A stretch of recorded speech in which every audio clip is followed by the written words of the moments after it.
साथियों नमस्कार। लेखपाल स्पेशल के तहत हम देखेंगे कि सामान्य हिंदी के कुछ महत्वपूर्ण प्रश्नों को, जिसके माध्यम से हम सीखने का प्रयास करेंगे।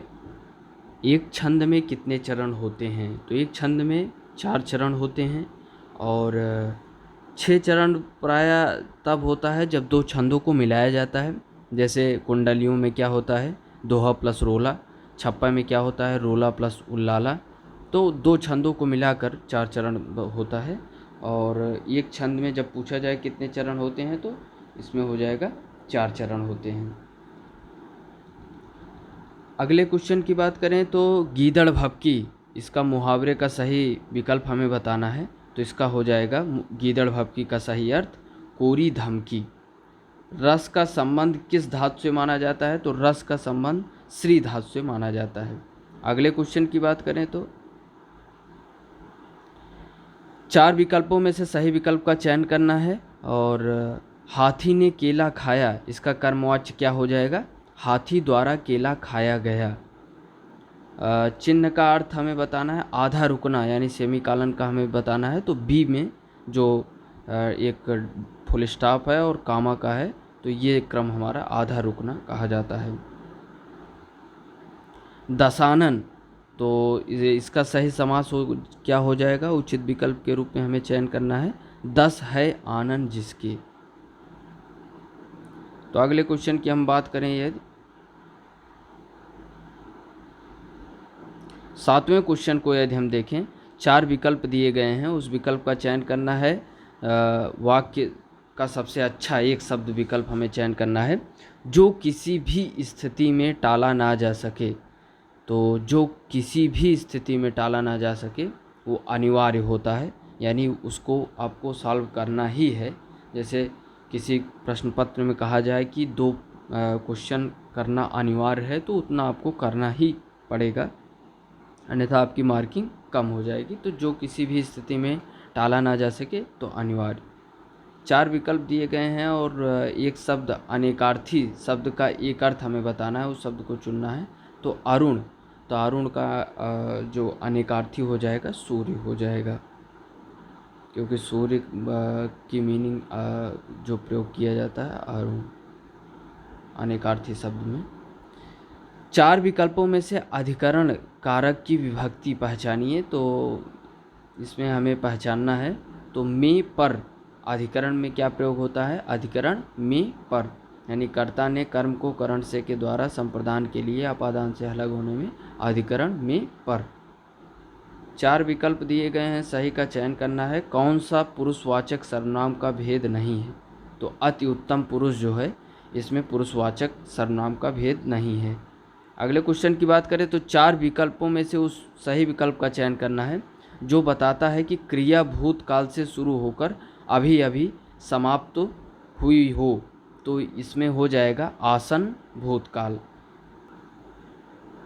अगले क्वेश्चन में देखें तो वाक्य की संरचना के आधार पर उसका भेद बताना है। अनु ने देखकर निबंध लिखा, तो अनु ने देखकर निबंध लिखा, इसमें जो है संरचना के आधार पर उसका भेद बताना है।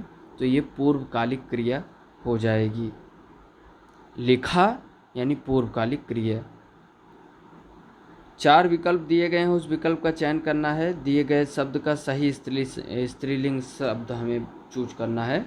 प्रबंधकर्ता, प्रबंधकर्ता का हमें बताना है स्त्रीलिंग शब्द प्रबंधकर्त्री।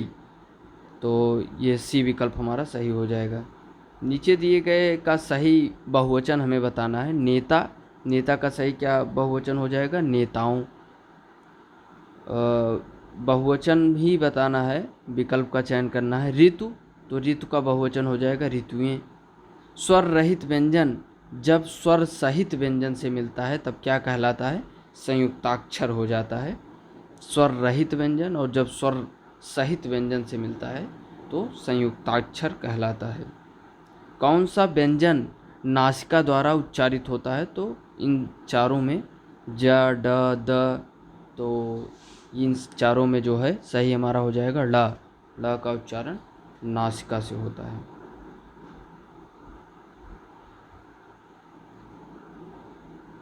वाक्य विशेषण की किस अवस्था में से है ये?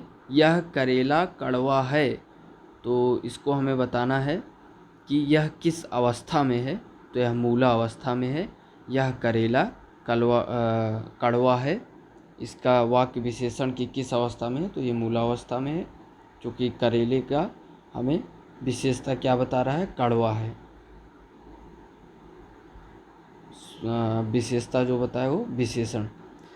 4 विकल्प दिए गए हैं, उन सही विकल्प का चयन करना है और उचित अलंकार का हमें चयन करना है। तारानी तनुजा तट तमाल तरुवर बहुछाए, तो ता वर्ड की बार बार आवृत्ति हो रही है, तो इसलिए इसमें अनुप्रास अलंकार हो जाएगा। अगले क्वेश्चन की यदि हम बात करें,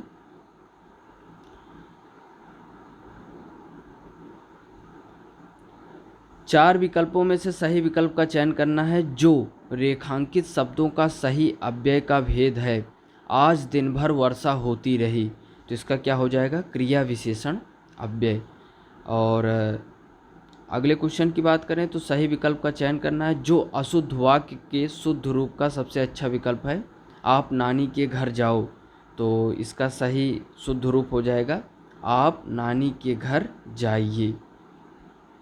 अगले क्वेश्चन की बात करें तो 4 विकल्प हैं और सही विकल्प हमें चयन करना है।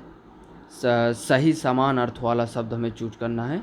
तो कौशल का जो अर्थ है उसी चारों विकल्प में से उसी के समतुल्य हमें वर्ड को चूज करना है।